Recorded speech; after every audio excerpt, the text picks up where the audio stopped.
Okay, so hello guys, we have covered quite a bit in our previous episode, part two. Okay, our episode number 8, part two. And in this video, we're gonna just cover more. Okay, and the first thing we need to see is the pending order. So pending orders are the orders to buy or sell a financial instrument at a specified price in the future. Remember that. Market order is the order which sells or buy the financial instrument at the current market price. But pending order is the order to buy or sell a financial instrument at a specified price in the future. It means we just buy or sell at, at the future price. Okay, this is known as a pending order. Okay, so these types of pending orders include buy limit order, sell limit order, buy stop order, and sell stop orders. I'm going to explain you a bit more about it later on as we go through our mentorship sessions. Okay, but for now, you just have to remember this definition. Okay, and I'm going to explain on the whiteboard here. Let's suppose we have the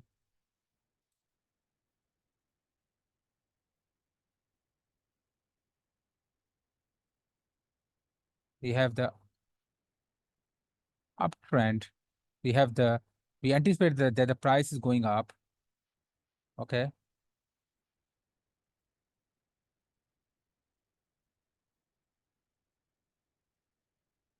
All right.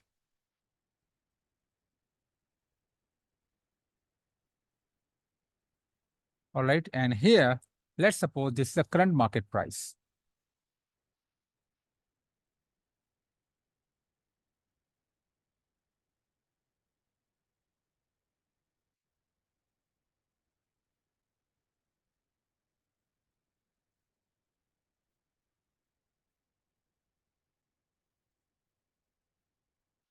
So this is a current market price, and we place a current market price or uh, buy market order. Okay. So we're going to place a buy market order over here. But let's suppose if we don't want to place an order or the buy order at the current market price, but we have to place an order at the future market price, which is here at this level. Okay. And a price is currently here. We're going to call this as a pending buy order. So what happens? This pending buy order will not be activated now at the current market orders, but when the price goes up, as the price goes up and execute and reaches our pending buy order level, our buy trade will be activated, and the price gonna go up, right? We anticipated that the price gonna go up after this pending buy order. So this is exactly the pending buy order. Okay, it is placed at a future price level. Okay, not at the current price level. Okay, and we call it as a pending buy order. Pending means future. Okay, it's coming in the future. All right, so that's a future buy order or pending buy order. All right, in the same way, when the price is going down,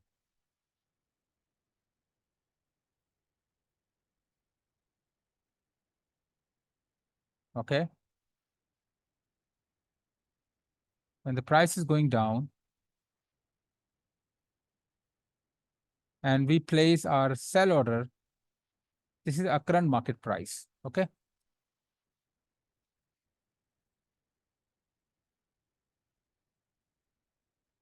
And what type of order are we going to place at the current market price? We're going to place sell market order. All right. So we're going to place the sell market order here. Okay. And let's suppose if we are not willing to place a trade at the current price or place the sell market order, okay, and we anticipate or we figure out that we're going to place our trade at the future price level. Okay, so we don't have to wait for our price to go into the future price level and then we're going to execute the sell market order. We can just predetermine this level of the future. Okay, and we're going to place our pending sell order here.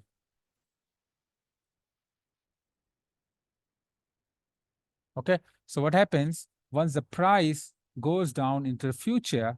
Okay, And once it reaches this pending sell order level, our sell trade will be executed. All right. And the price, and we anticipated the price gonna further go down. So this is pending sell order. I hope you have understood about pending sell order and pending buy order. Okay. I'm gonna move to the document to cover more. All right. And we have the partial profit booking. Partial profit booking means closing only a position of a trade to secure some profits while leaving the remainder of the position open to potentially capture the gains. Okay. So partial profit booking is when you place a buy order and you only close some part of or some part of your open position and secure the profits, okay, and uh, leave the remainder order or the remainder order or position open to capture more gains. This is known as partial profit booking. Let me explain you on the whiteboard. Let's suppose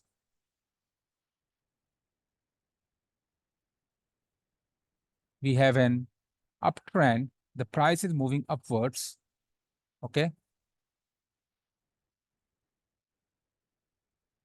All right. And we place our trade here, a buy order here. Okay. What kind of buy order? We place a buy market order here. Okay. We place our buy market order here of, let's suppose, 4 lots. Okay. And then the price moves in our favor. Okay. The price moves in our favor and we have made a profit on our trade. And the price is further going up. And as the price reaches this level, okay, as the price is here, we close 2 lots of buy market order here and keep remaining 2 lots of buy order open. Okay. So what happens as the price reaches this level, we close 2 lots of the buy market order and keep the remaining 2 lots of buy order open. So this means that our initial buy order was 4 lots and we close the 2 lots. Okay. So our open position is still 2 lots. Okay. And as the price go here, so here, what will be the buy market order? Buy 2 lots. Okay. So because we closed 2 lots here, so our open buy position is only 2 lots now, because 2 lots have been closed and we have already booked our partial profits. Okay. And then as the price goes up here, we close 2 remaining 2 lots of buy order. Remaining 2 lots of buy order. Okay. At this point, so this is known as partial profit booking.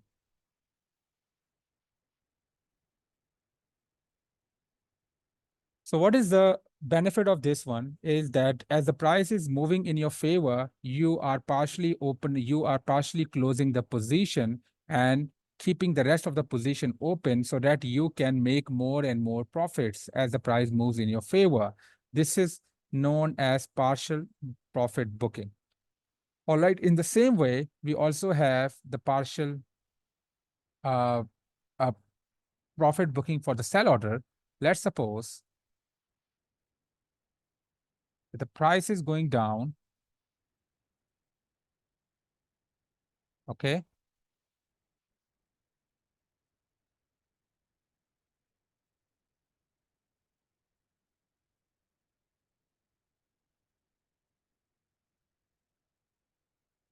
So here the price is going down. We place our initial sell order here. Okay. We place our initial sell market order here. Sell 2 lots. Let's suppose we sell 4 lots, or let's call 5 lots. Okay. We sell 5 lots here. And as the price is moving in our favor and the price moves further down in our favor and we are making the profit on this trade, here at this point, we close, let's suppose 2 lots. Okay.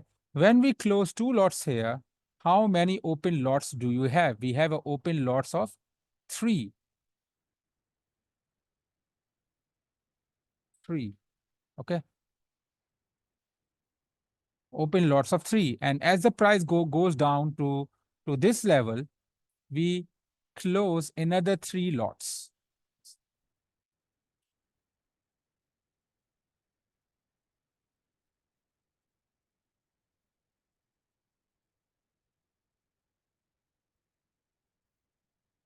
Okay. This way, we are capturing the profits and we are securing the profits as the price is moving in our favor. This is known as sell profit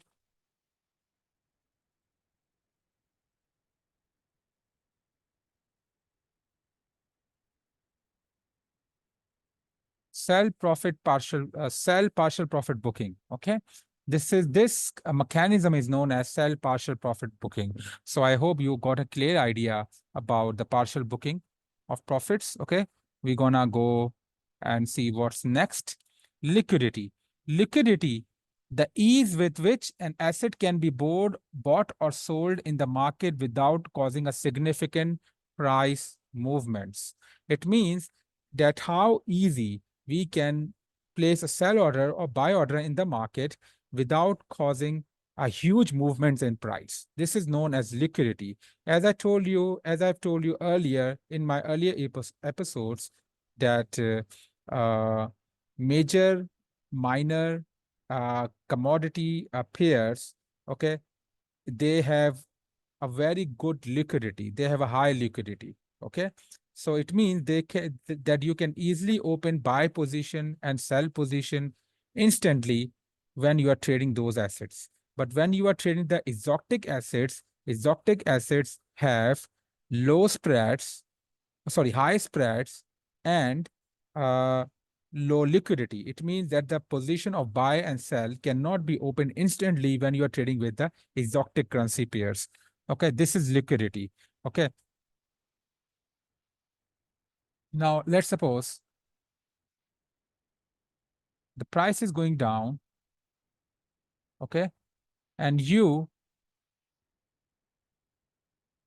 place a sell order here, okay, and the trade is activated at this point. It means that the price is high liquid, that this market is highly liquid. But if you place a sell order here, let's suppose, but the sell order is not activated, it gives you error. This shows that we have a low liquidity here. Okay, we have a low liquidity here. Okay. In the same way, when the price is going up, and you open a buy position here, okay, and it is approved at this point, then this shows that we have a high liquidity here. Okay. But if the price is not approved and it shows us error, we call it as a low liquidity. Okay. Low liquidity.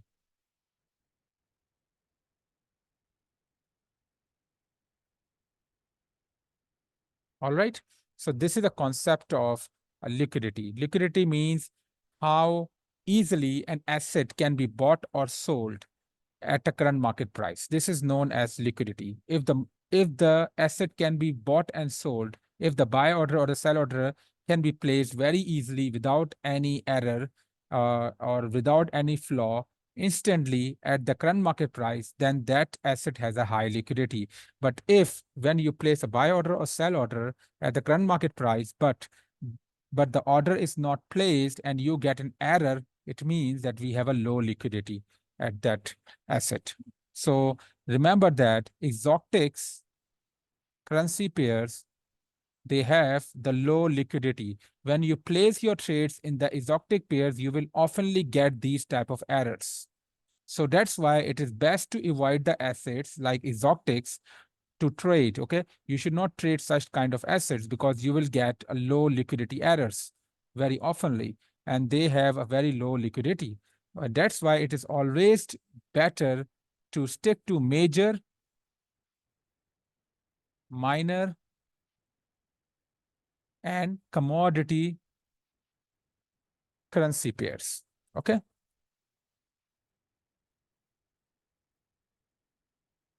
Now let me move to the screen here. Okay, now gaps.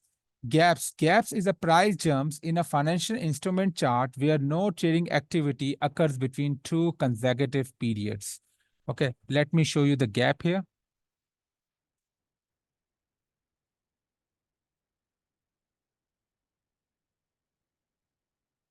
Okay, this is,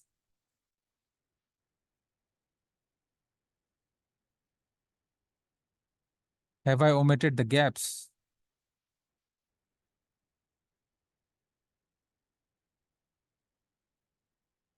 Okay, I will update it in my document. So let me talk about the gaps. Okay, let's suppose the price is going up.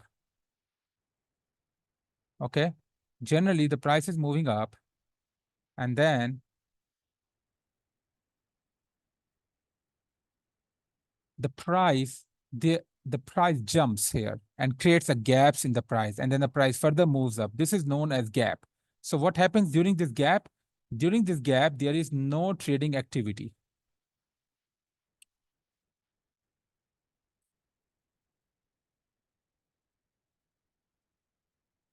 There is no trading activity between this level and this price level. Okay. There is no trading activity at this price level and at this price level. This is known as gaps. Okay. When there is no trading activity between two price levels, okay, then you will see the gap in the chart. Okay. All right. Let me show you the real gap in the chart. If I want to show you, then let me show you the gaps. Let me show you my chart so that I can give you a concept about the gaps. Let's suppose here you can see that the price is moving in a very, very good way. There are no gaps. Okay. The price is moving continuously. The price is moving continuously. But let's suppose if I do it Apple, let me go to the Apple chart.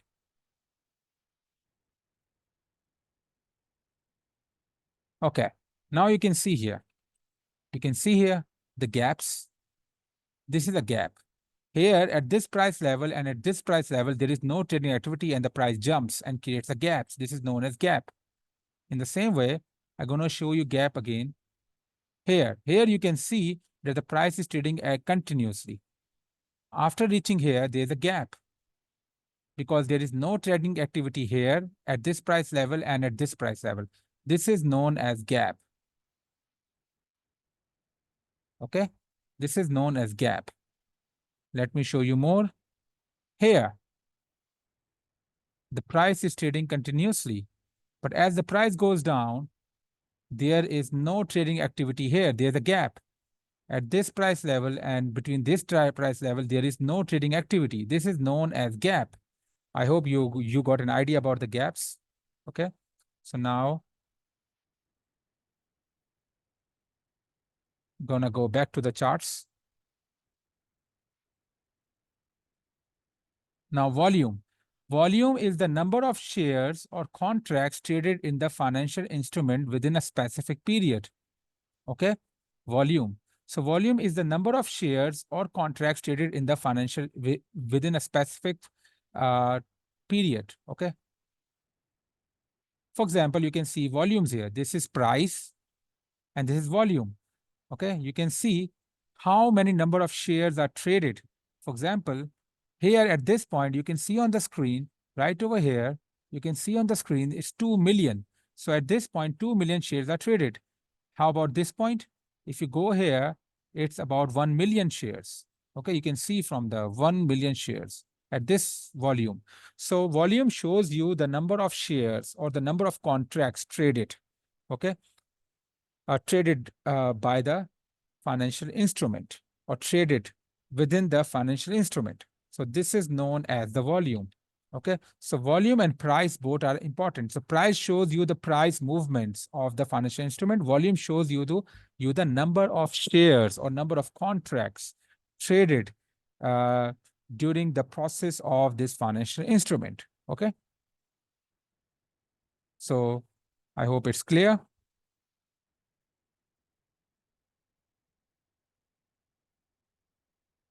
Now, volatility. Volatility, the degree of variation of the financial instruments price over time. Okay, so volatility is the degree of variation. Okay, the amount of the movement of the price is known as the volatility. Okay, all right. So higher volatility implies larger price fluctuations. It's simple. I'm going to show you on the chart here. For example, this one. If we measure the price, if we measure the price range from here to here, okay, it is giving us 3.72 pips. All right. But if we measure from here to here, from this one to this one, it is giving us 0.96 pips. It is 3.72. It means this bar or this price bar has the higher volatility than this bar. Okay. So this is volatility. Volatility means how much the price moves or fluctuates. This is known as volatility. Okay. In the same way, if we draw a price range here, we get 1.55 pips. But here, if we draw this here again, we get 1.27 pips. Sorry, 1.17 pips. So the volatility on this price bar is lower than this price bar. Okay, this one. So volatility here or this bar is higher, and volatility here in this bar is low. Volatility here in this bar is higher. Volatility bar in this bar is lower. Okay. Volatility simply means the amount of the price movements. Just take it in a simple way. So if you're not getting this point, it's okay. You can research and Google it. Okay. But later on, as we go into our mentorship sessions, everything will be clear to you. Slippage. Slippage is the difference between the expected price of a trade and the price at which the trade is executed. It's very simple. Slippage is a difference between the expected price of a trade and the price at which the trade is executed. So let me explain to you the slippage. For example, you have a buy market.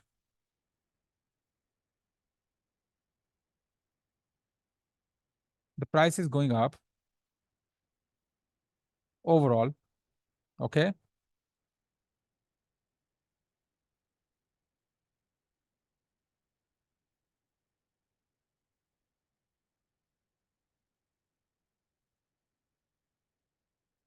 And we place a buy order here.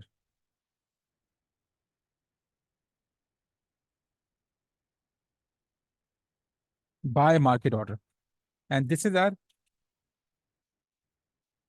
expected entry. Okay, but rather than the place executes at this buy order market entry price, our trade is actually executed here.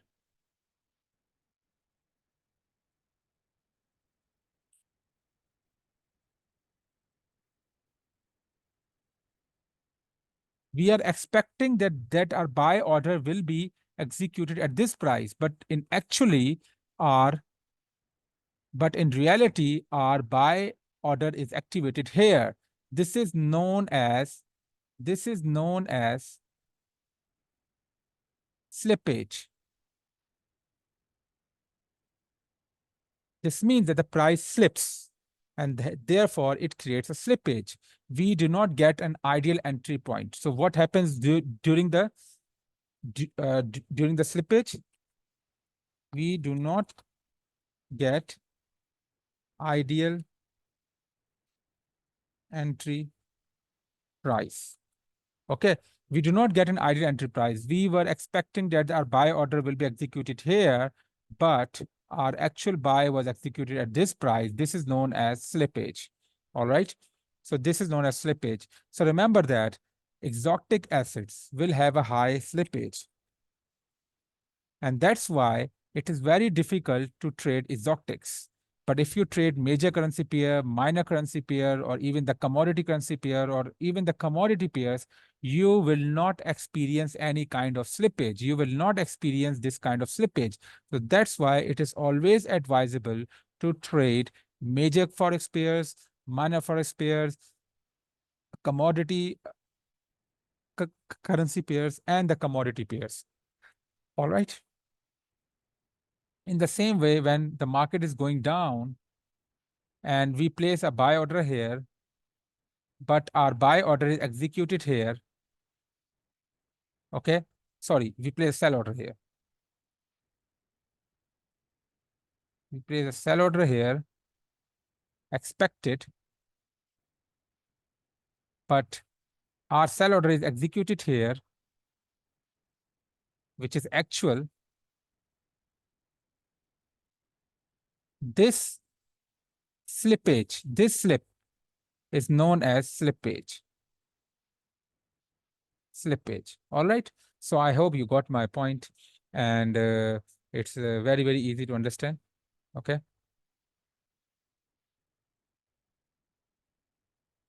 Now ask and bid spreads. All right. That would be the part of the